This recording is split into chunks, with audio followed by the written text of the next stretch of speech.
Hello and welcome to another in-session piece. This time around we have travelled up country slightly, well from me anyway, to a venue that I've never actually fished before, and that is Naseby Reservoir. Now, as the name might suggest, it is indeed a reservoir and it is rather large, but it also holds a good head of carp as well, to over 40 pounds. So we've got a couple of nights at our disposal and we're going to be covering things that we haven't yet covered on CineCarp.tv, and that is long range, accurate fishing, hopefully successfully, but I'm going to show you the best way to fish at distance and make it as easy as what you possibly can. And the beauty with coming to somewhere like Naseby, or indeed most reservoirs, the carp in reservoirs tend to be a lot more naive as to what they are in more sort of commercial and busier day tickets. You're not looking to fish with natural baits on a reservoir like this. You're fishing with boilies, you're fishing with pellets, you want to get a big better smell out there, and you can almost fish exactly how you want to fish as an angler. And what I mean by that is you could come to a reservoir and fish at 80 yards, you could fish at 100 yards,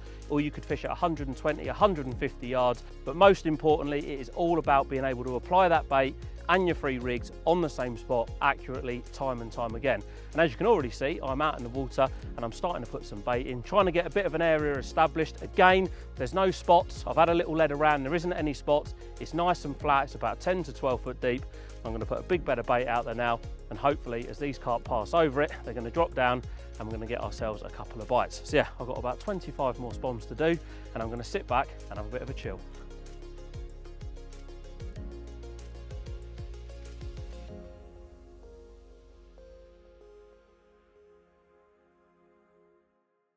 Now, I've started this session slightly different to how I would start a normal session, and that is purely down to where I'm fishing. And like I've already said, I'm here fishing at Naseby Reservoir. Reservoirs are predominantly featureless. The only real feature that you'll probably ever find in a reservoir is either the dam wall, or sometimes they'll have an old stream bed running through the middle. But in this case here at Naseby, even if there is an old stream bed running through the middle, it'd be well out of my reach anyway. Reservoirs are very barren, they're very featureless, and you want to make your bait the feature. Now usually I would spend a lot of time with the leading rod trying to find the best possible spot that I can find to be able to apply my bait, and as well within my range so I could bait as accurately as possible. Now, Naseby's a big water, it's 90 plus acres in size. The wind has already changed direction from the time when we got here, and it is due to pick up.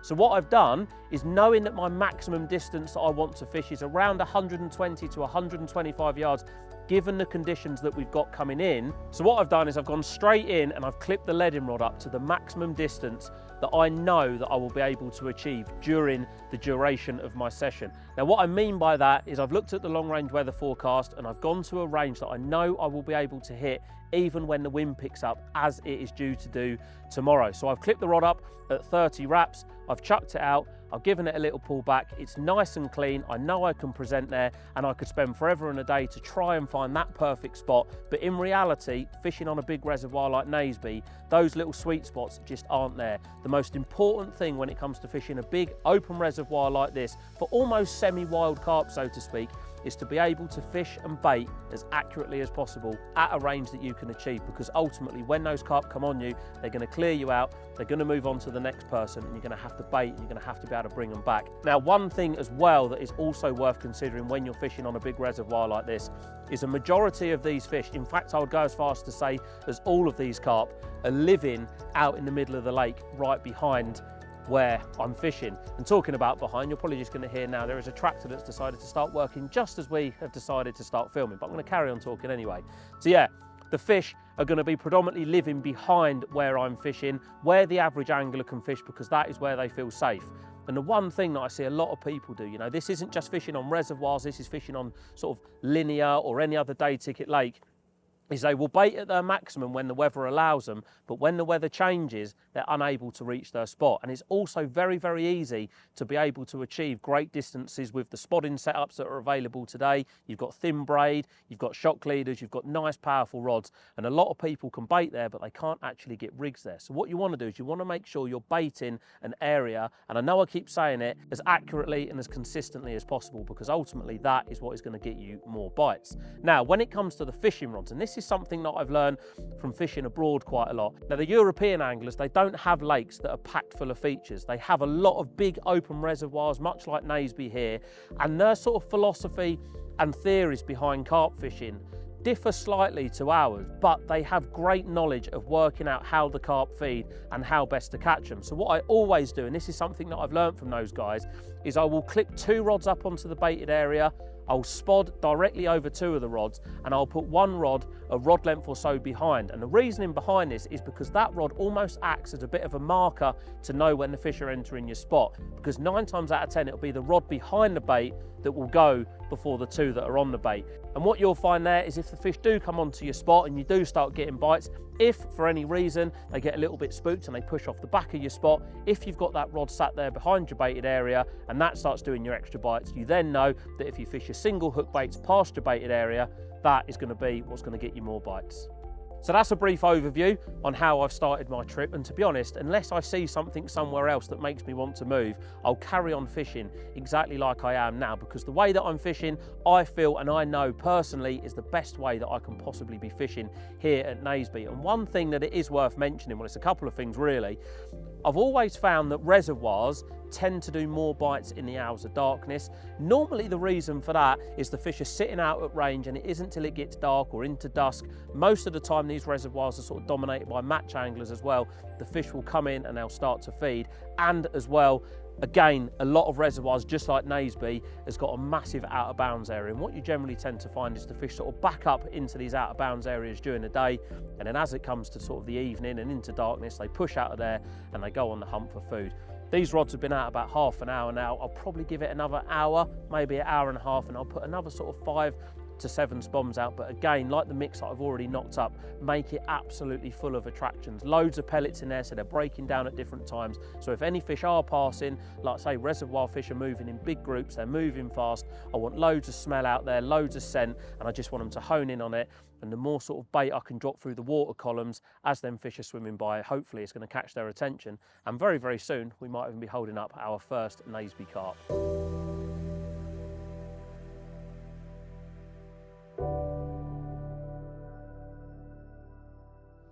It's quite a refreshing change to fish a big reservoir, you know, somewhere where no matter how hard you cast, you're not going to reach the far side, or you're certainly not going to interfere with the angler either side of you. Now, I know a little bit about Naseby, a couple of my close friends have fished here before, but I've never actually wet a line in here myself. Now I do know that there is quite a sort of a large head of carp present, but as is the case with all places that you go, certainly at this time of year, you know, early spring, the fish can be anywhere, and as easy as it can be when you speak to some of your mates that have been there and they've caught loads and they've done well, they can also be pretty tricky as well at the same time.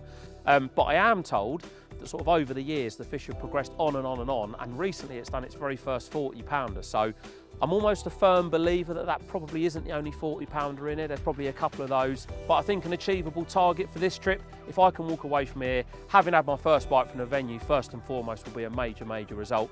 But if I can catch a carp over 25 pound, I will be very, very happy.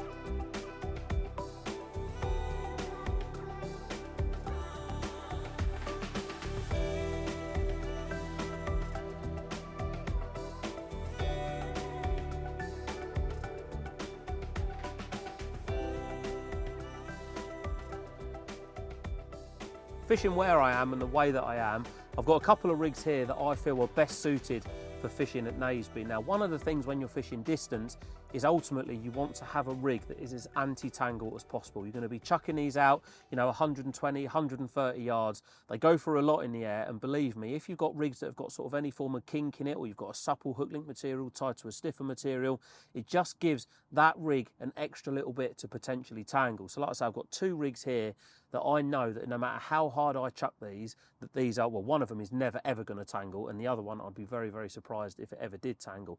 And not only that as well, they're rigs and presentations that suit the venue that I'm fishing. Now, the bottom out where I'm fishing, even though it's smooth, there is the occasional rock, as you would expect to find in a big old reservoir. These rocks are normally going to be very sharp, and the last thing that I want to be doing is laying a long hook link like I would normally use, and for that to be sort of wafting around all over the bottom, fished on a wafter presentation, potentially coming into contact with any form of sharp rock, or the hook coming into contact with any sort of stone or sort of debris that's down on the bottom of the lake. So I've got 2 lines of approach, like I say. The first one is the traditional spinner rig. Now, like I've said before, I was never a massive fan of this to start with, but let me tell you, this rig is absolutely fantastic. It's an almost chuck it anywhere rig, and it's always presented. And I know that by putting this out there with a short boom, I've probably got a 7 or an 8-inch boom, which is still relatively long for a lot of people, but it's short in comparison to what I'd normally use. I know that this is going to be as anti-tangle as possible. I've got a nice big white 16mm pop-up on there, and I know that that's going to be sitting proud of the bottom. So if any little fish sort of come into contact with a rig and sort of bat it around a bit, I know that that hook is always going to be sat proud of the bottom. And when a carp comes over it and it feeds, it's going to pick it up, and there isn't going to be any problem with the hook. And it's quite important as well there, the hook bait that I've got on is white. Now my experiences from fishing on reservoirs is white hook baits seem to be very, very good. And I think that's just down to the clarity of the water. It's very, very murky, and I think white just sticks out very, very well. Then the other presentation I've got almost semi-contradicts putting a spinner rig out, and that is a solid bag rig. Now, like I've already said, there is a lot of small fish present in here, but one thing that I'm looking to achieve is to be able to get a rig out onto the spot without any fear of it tangling.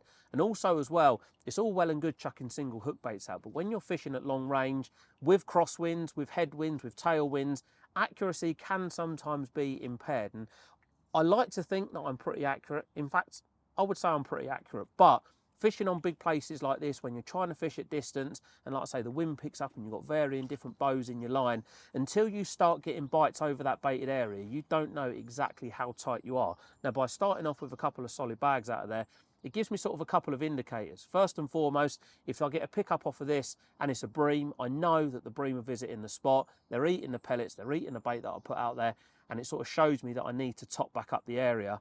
And inside this solid bag as well, I can inject it with either a goo or another liquid to add maximum attraction around this bag. And when you are building a spot up and you're regularly casting these solid bags, you'd actually be surprised that over a course of time, you can actually get quite a bit of bait out inside these small solid bags. And like I've already mentioned as well, it's a presentation that I know is not going to tangle. How I lay that rig inside that solid PVA bag is exactly how it is going to look when the bag mounts out there. And again, much like with the spinner being popped up off the bottom, I've just got a bright yellow hook bait in here that's popped up ever so slightly, so when that bag mounts, the hook bait's going to sort of rise above the pellet. The first thing that the carp are going to come into contact with is going to be that little yellow pop-up. So there you go, the two lines of presentation I've gone in with, but most importantly, these rigs are best suited for the situation that I'm in, and I'm confident in both of them, and I don't see any reason why one of these isn't going to do us a carp.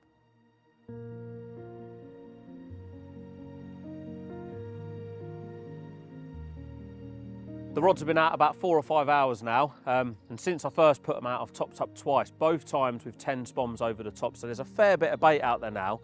But much like I thought, to be honest with you, daytime bites are probably going to be pretty much non-existent from this part of the lake that I'm fishing now. I've just taken a walk up the top end just to sort of pass a bit of the time and to have a little look, and it is quite evident that there's a lot of fish sort of up in the very far out of bounds, which again, like I've already said, I sort of expected them to be up there in the day, and then hopefully through the hours of darkness they push back down. One of my mates actually fished here recently, and he said to me a similar sort of thing. He had nothing through the day, and then as soon as it got to sort of an hour after dark, he'd put his big dumper bait out about sort of 4:30, he started getting bites. And I'm kind of hoping that's what's going to happen tonight, really, because it'd be really nice to get a couple of fish, certainly come into a place that I've never fished before, and ultimately fishing out long range, you know, you get a bite, the fish can run anywhere. There's nothing that they can come into contact with, and it'll be really nice to hook into one of these Naseby carp. But as it stands at the minute, another plus side as well is the two solid bags that I've got out there. Neither of those have been picked up by smaller fish. I did sort of semi-expect maybe to get a bite off of a bream with them being small hook baits, but they haven't, which again is a very, very good indicator to let me know that the bait that I'm putting out there, there's probably, bar a few roach taking a bit of the pellets away, a lot of that bait is still out there, which is good, because whilst it's quiet like it is now, the more bait that I can keep trickling in means the more bait I've got in the area for when the fish turn up, and hopefully it keeps them there for longer. So I'm going to give them till about 4-ish, I reckon, so another couple of hours. I'm going to redo them, back out on the money, half a bucket of bait straight over the top, and then there isn't really a lot more you can do. Just hope and pray that they turn up and they decide to have a little feed.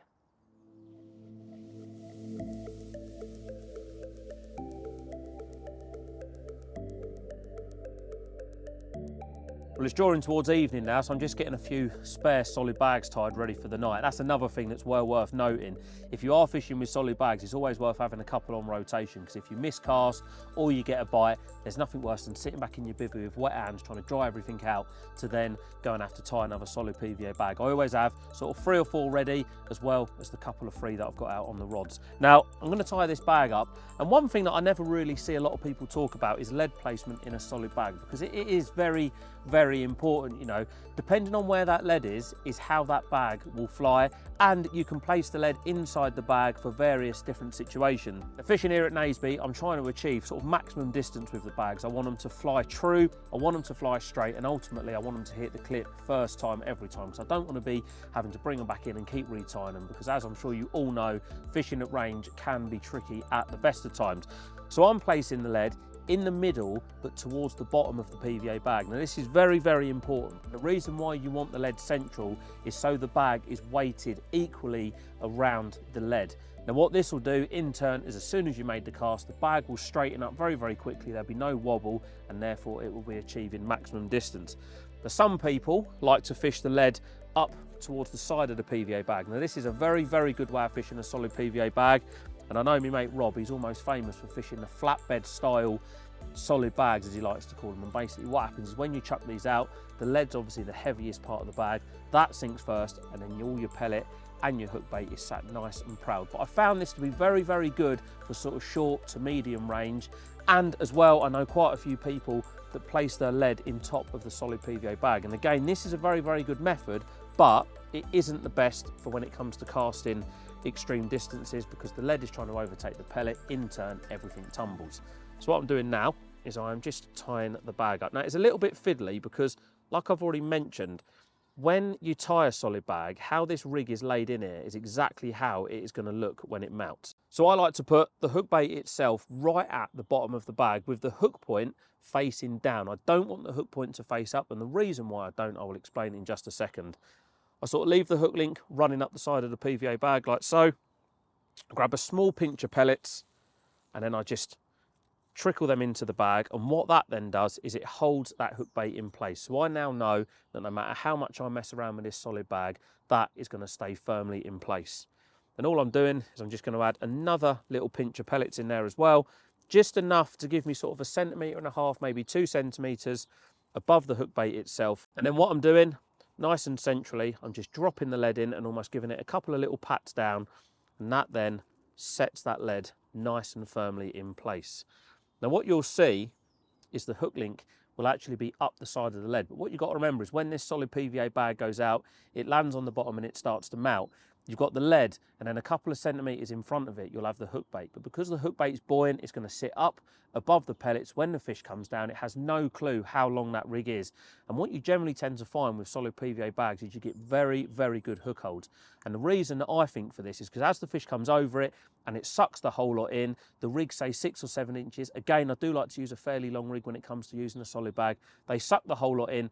The rig's gone right back in the fish's mouth. As they turn, they feel the weight of the lead, and they're nailed every single time. And like I say, provided that hook link isn't wrapped around the lead, you know when this mounts, it's going to be as it was when it went out. So the lead is now nestled in place, dead centre of the bag. And the way to do this, that I like to do it, is most bags come with a seam up either side where they're made, and all I do is I just line that up with the central part of the lead, so I know that the lead is sitting proud in the middle of the bag. And then I just fill the bag, again about 1.5 centimetres, 2 centimetres above the lead.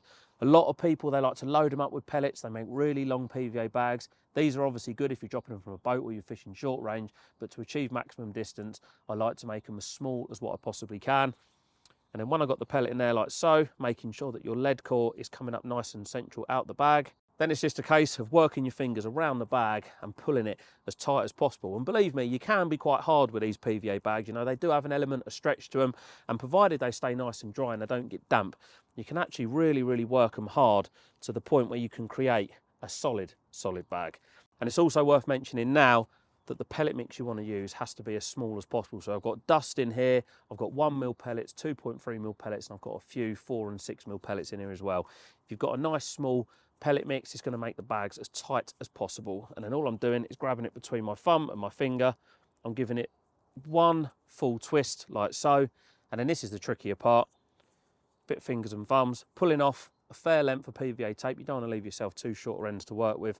And then I'm just wrapping that around the bag 5 or 6 times, biting it off like so.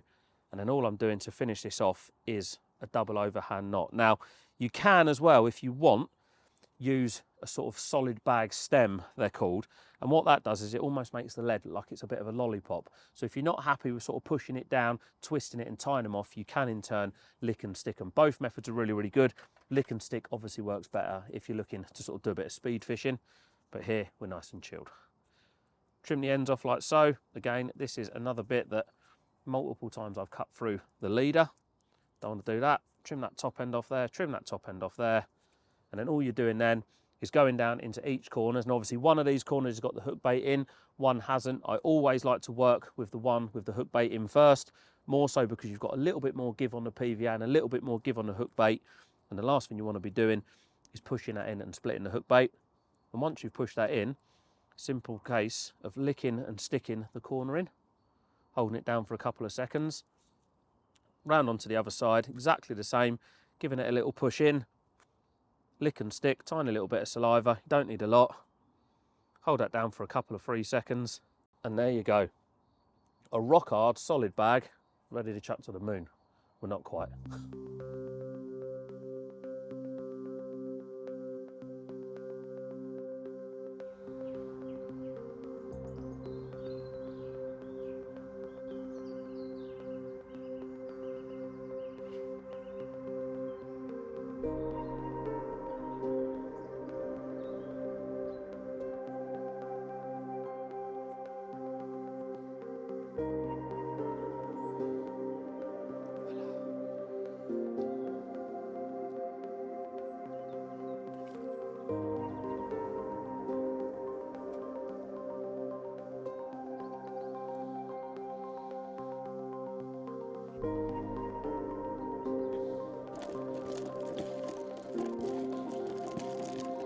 Proper bit of manga mix in it.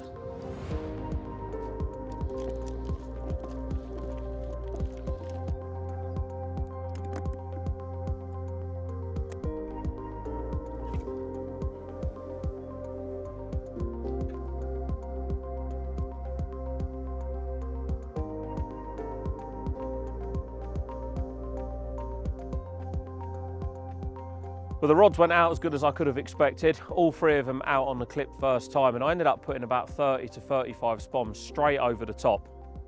I did put a couple left and right, not going to lie, slightly wayward, but I think when you're fishing a place like here, you're not looking to bait a real tight area, because I think these fish are going to be coming in big shoals. You know, they're going to be sort of entering the spot far and wide.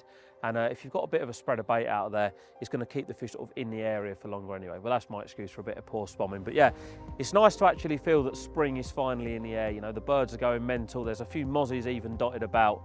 And I've got the cob on down there ready for dinner as well. So it's finally nice after what has been a pretty long and wet winter to be able to sit out now. And I say sit out and be able to enjoy it. There is a little bit of rain in the air, but that's not going to put us off because we're here, we're having a go. And the first bite, the first fish that I land, hopefully is going to be my very first Naseby carp. And I am feeling very, very confident.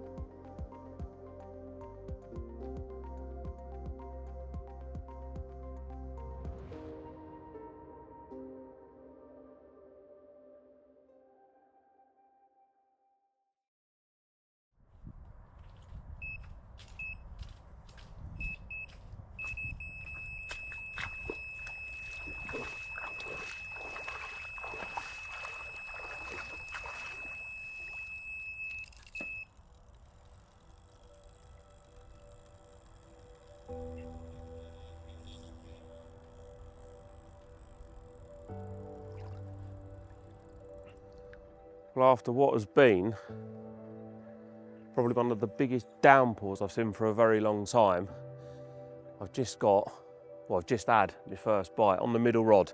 I've been laying there for a little bit thinking, like, I half expected one to have gone before now. Not that I'm always like that, but you know, just when you fished really well and everything's just gone well, and it's yeah, the night's been ticking away. I'm in to my very first Naseby. Well, I'm assuming it's a carp. There's no way a roach or a bream's going to be pulling this hard. So I'm just trying to concentrate now, because the beauty is, as you'll have probably seen, I've got this prototype green line on. Makes it very, very easy for seeing at long range. And I've used fluoro lines when I fished abroad, and it makes it so much easier. And I can sort of see that this fish is just on the left-hand side of these two rods, and every now and again it just touches them and they start coming together. So I know that the fish is down the left-hand side. So I'm going to concentrate on getting this one in, because where it's quite flooded at the minute, it's quite shallow for quite a way out in front of me here, and I think the fish are going to kick off a little bit in front, just like this one's doing. I'm kind of hoping, now I've had the first bite over the baited area, a few might follow. It's a good sign anyway. Oh, I'm in the tree there. I'm out the tree. Quite shallow, and that don't look too bad a fish, to be honest with you. Let's have our first Naseby one in the net then. Yes! Success! Our very first Naseby carp is in the net, and it don't look like a too bad a fish. Ha! What a result.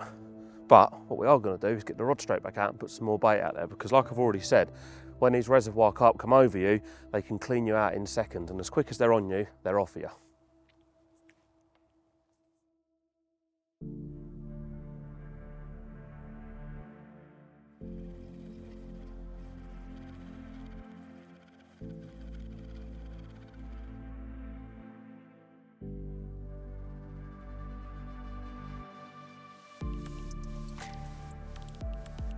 I don't know if you can see behind me, but it isn't that far off a first light, so it's a lot further into the night than what I first thought it was when I woke up. But yeah, we're going to leave that fish just in the net. I've just got this rod back out. I'm going to put a little bit more bait over it, have a coffee, wait for it to get a bit lighter, and we'll have a look at our prize. But I said before I come, if I can catch a carp over 25 pound out of here, I'll be very, very happy. And I think that fish in the net is going to be close. So yeah, what a great start to our trip here at Naseby.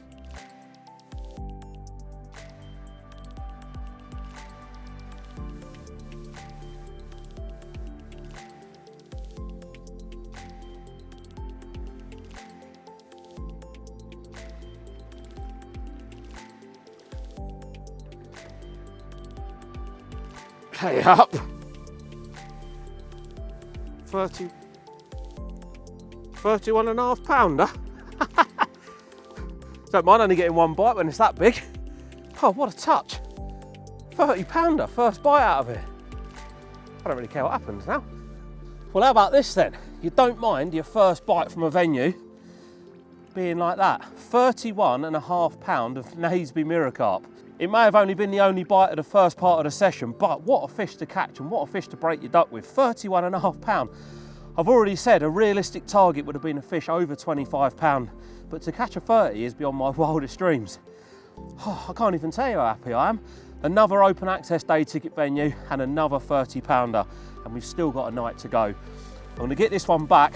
I'm going to reel them rods in, put a little bit more bait out, and then we're going to venture up to that top end and try and nick ourselves a couple of bites during the day before coming back down here tonight. But you know what? If that's the only bite of the trip, I would have taken a 30 pounder all day long. In fairness, I would have taken a bite, but when it's a 30 pounder and it looks like that, unbelievable, lovely.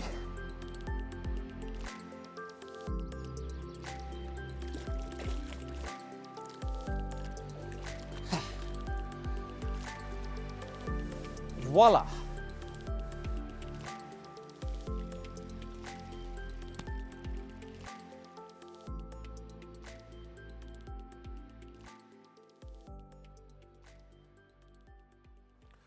We've just returned that lovely Naseby mirror carp, and I'm now in the bivvy getting a couple of solid bags ready. Well, I'm tying 3 solid bags up because I've already got a couple out on the rods. I'm going to reel those rods in a minute. I'm going to walk up to the top end. Now, like I said yesterday, there's a massive expanse of sort of out of bounds, if you like, up the top end. And with the water being up quite high, I don't think the pegs up there have been fished for quite some time. So a lot of fish, it's quite evident, are up there. I have CineCarp out in front of me this morning, which is a very, very good sign. So I'm probably going to give them about another half an hour, maybe 40 minutes. But what I am going to do before I pack up is I'm just going to knock up probably 10 or 15 spoms, proper load it up with liquid, much like I did yesterday, and put it out there, almost to give the fish a little bit of free food. I don't believe for 1 minute that the only carp that I've caught was the only fish that come onto the spot. They do move around in a pack in here. They may have come in, they may have wiped me out, or I might be completely wrong and the only fish that visited my spot could have been that one that I've already caught this morning. So I don't really know, but all I do know is that I need to go up that top end, because I think that will be my best possible chance of getting a day bite and come back down here to fish the night out again. I don't want to move from where I am, because I've already put bait out in this area, and if the fish didn't turn up in numbers last night, they could turn up in numbers tonight, and it could be a much better night than what I've already had. But then, having said that, I have had a good night because I've caught a carp. And ultimately, getting a bite from a venue that you've never fished before is the most important bite. So yeah, it's been a very, very good start, albeit extremely wet and extremely muddy. I'm going to get these bags tied up now. I'm going to head up that top end, and hopefully we can wangle ourselves out a couple of daytime bites.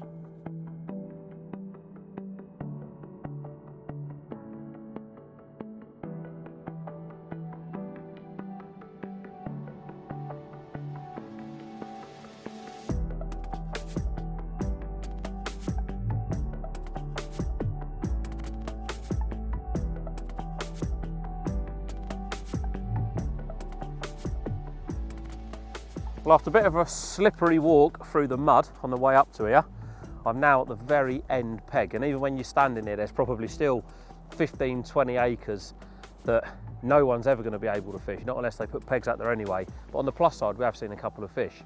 But on the downside, it has just started to rain.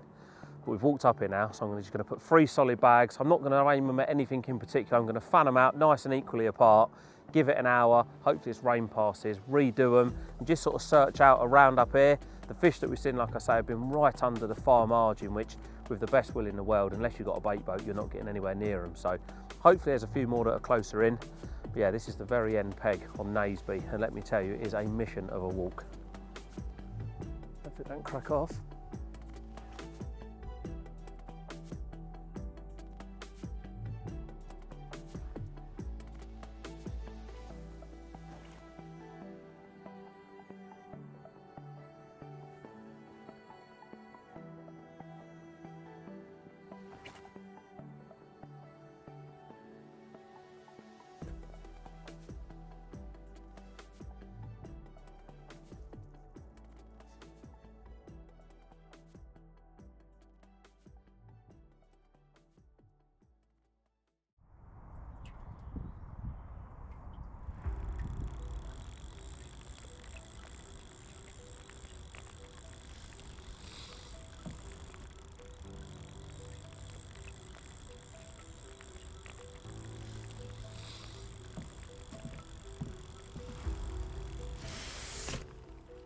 Well, I decided not to go in the very end peg, because this peg here, sort of one back from the end, gives you better access to casting across to a far margin. Now, again, not in a million years am I going to reach it with rod and line, but I see quite a few fish showing over there. So I just come into here and I found 3 solid bags at sort of 3 big obvious trees over there.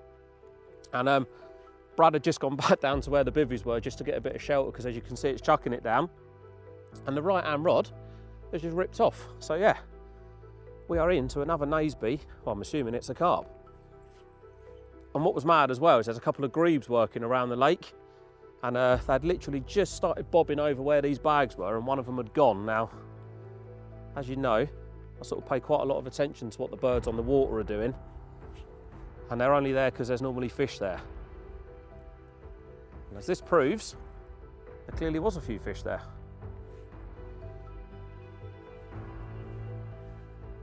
Yes. Oh, proper kicked off that one. I'll just bird shit out of the way.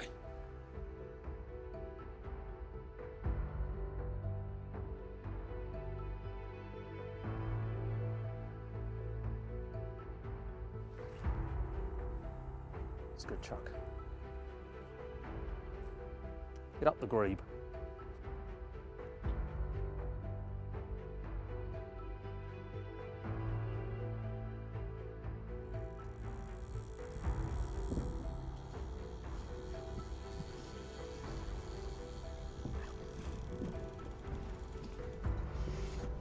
Well, no sooner had I got that right hand rod back out, just about to get everything in position ready to film that fish, the middle rod, it's quite weird because when you've got your rods on a deck like this, when you get a bit of a wave or a bit of ripple break over the line, it sort of folds it down and then it lifts it back up, and it obviously goes back to the tightness that it was. And without a bobbin on, you don't really get great indication. And it dropped back a little bit, and yeah, it pulled up tight, and The middle one's away this time, so we've got another one on. So it definitely has shown that on these big lakes, if you're not on them and you can make a move and you can get on them, they can be very, very catchable. It's only down here now. I'm not even fishing miles out really, probably over, just a little over 100 yards out I reckon I am. Another Naseby Carps. There he is, he's just done what Brad likes to see, is known as a breach. Oh no, it's a common. There he is, old reservoir dog. It's only just nicked to the bottom of it, that is. I wouldn't mind betting if that flicks itself over one more time, it's going to pop off. Got an indicator. Yes! Only just hooked, but hooked enough to go in the net.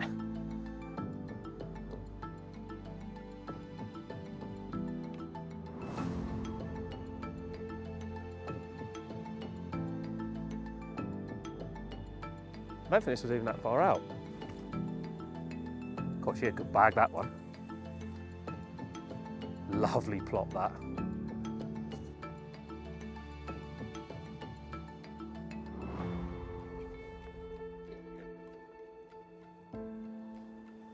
But a move has definitely paid off.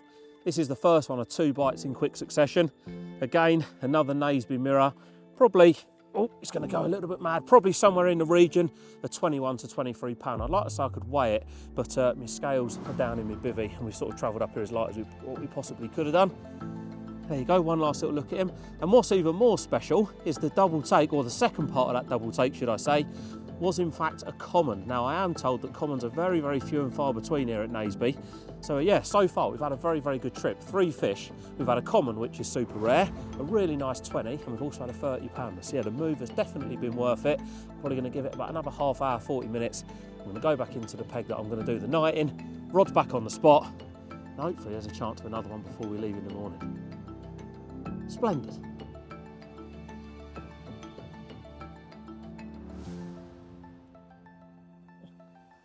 And there he is, a Naseby common. Absolutely scale perfect. Its mouth literally looks like it has never ever seen a hook. A proper stunning carp.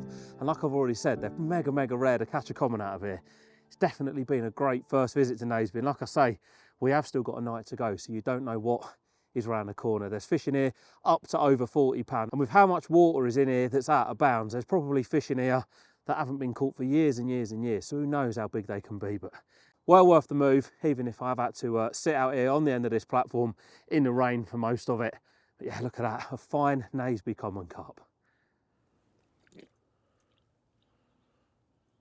Lovely. A not so common common.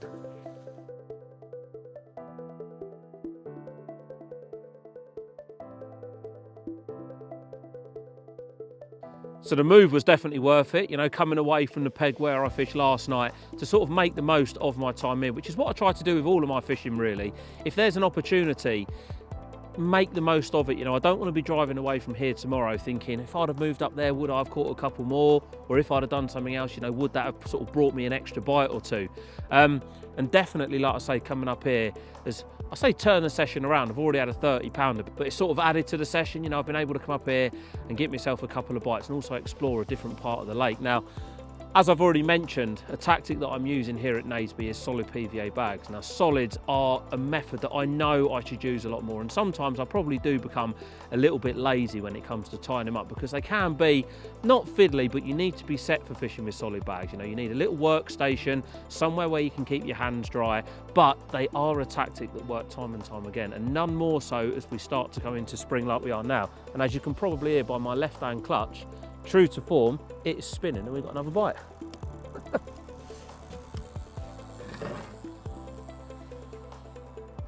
That's casual, isn't it? I would get up, but to be honest with you, there's no trees around me, so I can just sit down here and carry on playing the fish. So I might even carry on my chat. So yeah, as I was saying, solid bags are super effective. Now, fishing somewhere like here at Naseby, like I've already mentioned, You want to have a rig that is as anti-tangle as possible. Now, a solid bag obviously enables me to do that because I can load everything inside the solid bag exactly how I want it to look when it mounts out there. And also when you're moving up to, say, the end where I've moved up to now, rather than going about trying to find an area, putting more bait out, bait in another spot, potentially meaning that the fish might not move away from here to go down to the sort of the end of the lake that I'm actually fishing. With solids, I can just dot them around to show them fish, and it's a perfect amount for one mouthful, and it's loaded full of attraction. You know, I've got a nice bed of pellets out there, and I've got a nice small bright hook bait sat right in the middle of it. You know, when it comes to springtime fishing, a lot of people say load in the bait, put loads of bait in there on the munch.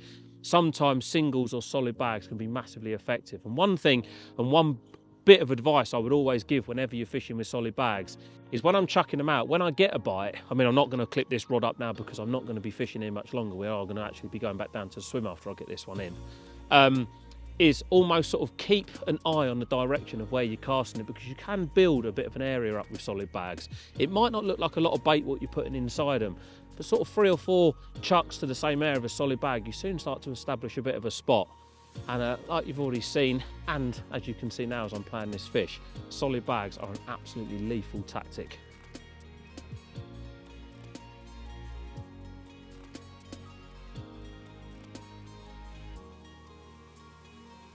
As you can see, the water is right up, and I think in the warmer months you can actually bivvy up down in front of where we're actually fishing here, and off the front of this platform is about 6 foot, and that also makes it a lot harder as well to get bites, you know, because there's a lot more areas, as you can see behind all of these trees. This margin here is basically mimicked on that far side and all the way up into the outer bounds, and it's just loads of area where the carp can go and hide. And there might be a fair few fish in here, but when the water gets up, there's a lot of places they can hide.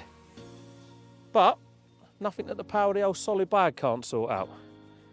What's this one doing underneath me? That's like I'm fishing on a boat.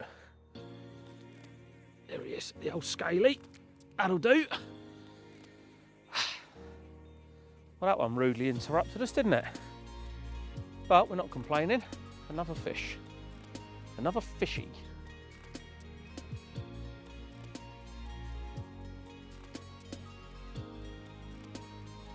It's been a right mixed bag so far. This one here is one of the smaller scaly stockies that they've recently put in, and it's nice to see them already out there and enjoying a bit of food. And I'm sure this is definitely going to be the future of Naseby. A real nice fish, probably, I don't know, 14, 15 pounds, something like that. Maybe a little bit, I might be sort of giving myself a little bit too much there. But yeah, like I say, been well worth the move up here. All I've got to hope now is if I go back, put a bit of bait out on the spot, that some of these fish that are up here, you never know, I might have sort of upset the pack, so to speak, and pushed them down into the open body of water, and I can sort of capitalise on that tonight. But there you go, another fine Naseby mirror carp.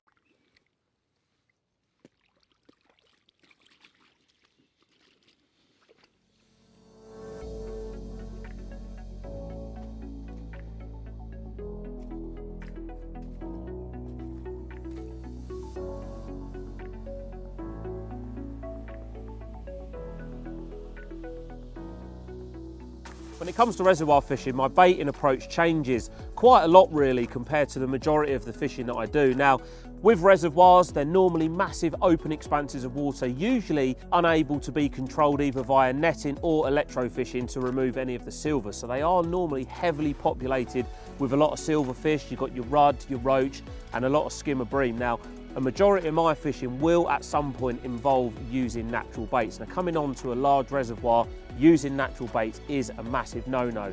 That's one of the main reasons, but also as well, you've got a large expanse of water, and with a large expanse of water, it picks up an undertow very, very quickly, mainly because these big lakes constantly have a wind. And if I was to turn up onto a big reservoir like Naseby and start putting out the mix that I like to normally use, the undertow will be dragging the bait all over the place, and before you know it, you're feeding a massive, massive area, and probably you ain't even gonna get a hook bait anywhere near where most of the bait is landing.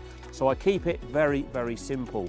Like I've already said, the fish that you're fishing for in reservoirs, they're normally in very, very big lakes. They're not as sort of pressured by anglers as what maybe a smaller commercial type of day ticket venue will be, purely and simply because the fish can get away from the angling pressure, which makes them a little bit more naive towards sort of your natural bait edges or using mulched up boilie, trying to sort of create an area that the fish might not generally see all of the time. So like I say, the bait is very, very simple. All I'm looking to achieve is to pack my mix with as much attraction as possible, but ultimately with the heaviest items possible. So I know that when that spom hits the clip, it's going to open, and no matter what the wind, no matter what the tow, that bait is almost going to be dropping vertically from the spom.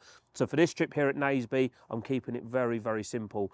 I've got a mix of 4mm pellets, different flavours, different colours, and I've also got 11mm feed pellets in there as well, which I've just had in a massive bucket at home. And the reason why I've got a couple of sizes and a couple of different smells and a couple of different colours is purely because they will all have different breakdown times. They'll all be leaking off attraction at various different times. So if the carp are passing over and the bait's been out there a couple of hours, there's always something that's active on the bottom that will be releasing scent out into the water.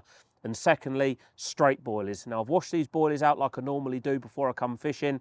And again, washing out boilies for me just gives me a bit of an upper hand. You know, if you're turning up to a lake like this and you're putting out fresh boilies, you don't know who's been there before you. And if the bait is washed out and the carp do come across it, they might sort of think that it's a bit of bait that's been there for a while, and they might feed a little bit more confidently on it.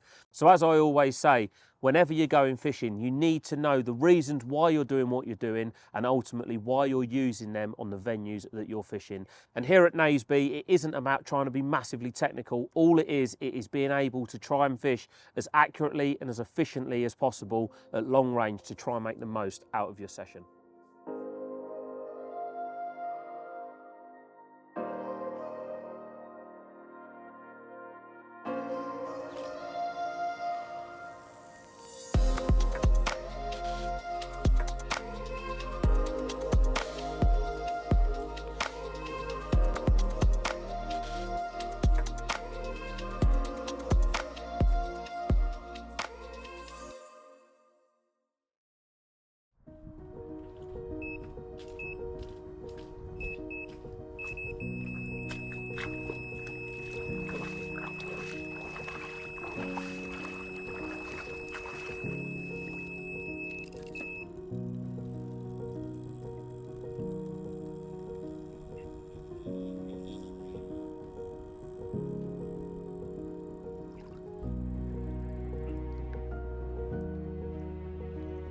It's a couple of hours now since I put that bait out and redone the rod before it got fully dark, and we've had a barbecue, and believe it or not, we just had a bit of a monsoon pour down, so we've been sat there tucked out the way of that, and the middle rod has gone, so it's a lot earlier than obviously that one bite that I had this morning over the baited spot, and it is a good sign. And I mean, they went out bang on as well. The wind turned just off my back just before it got dark, just to enable me to put the rods out perfectly with some bait over the top.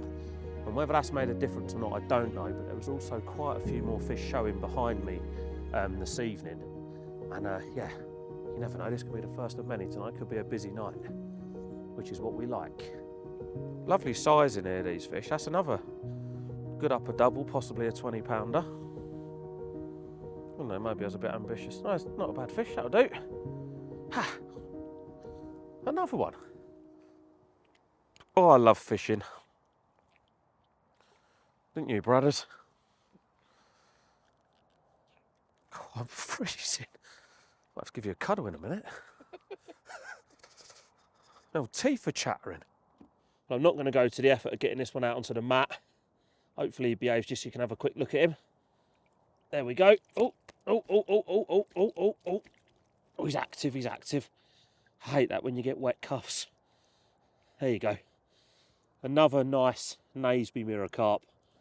Right, he's kicking off, he's giving it the Wigan. Right, I'm going to let him stop kicking so I don't want to just flop him back. Easily does it. There you go, my son. Thank you very much. Off he goes. Cut my finger there, look. I've got a war wound. Done that, didn't I? Off you go. Off you go, that way he's going. Like the international sat-nav for a carp, innit? That way. Not that way. Right. I know my hands are cold and I've got a buddy. But we've got another carp, Bradley.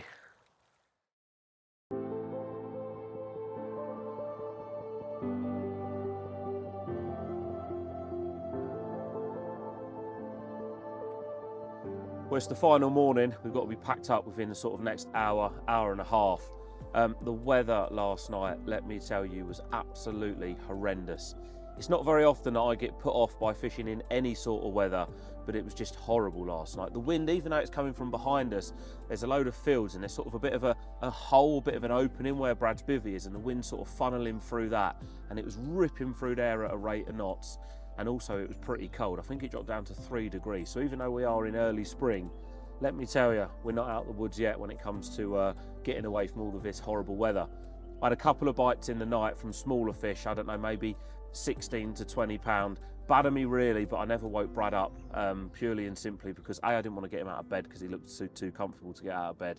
And secondly, it was absolutely slashing it down. And I had one rod left out, and pretty much to the minute, at the same time yesterday, that rod went this morning. And I'm just sitting in there now making both Brad and myself a cup of tea.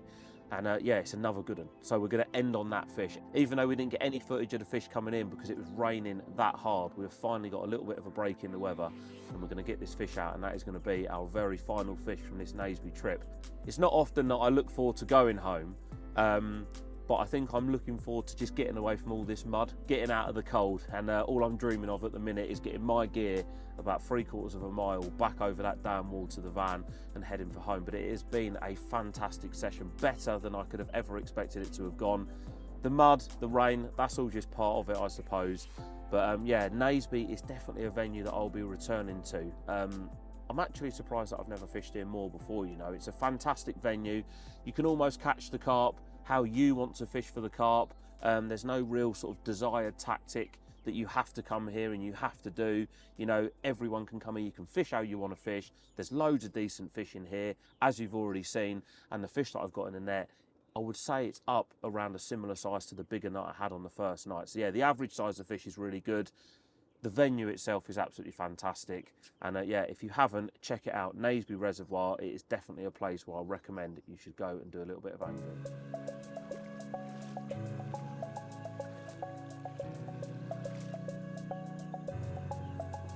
Just over 30. Well, how about that one then to end what has been, like I keep saying, an amazing first trip to Naseby. A little over 30 pound, making it 8 fish in total, brace of 30 pounders, including that bonus common as well. It has been a wet, a muddy trip, but it has been massively enjoyable, and it's so nice to be able to come and fish a big reservoir, clip up to a distance that you want to fish, and proper flex some carbon. I hope you've enjoyed watching this as much as we have making it. It has been another phenomenal in-session piece. See you next time.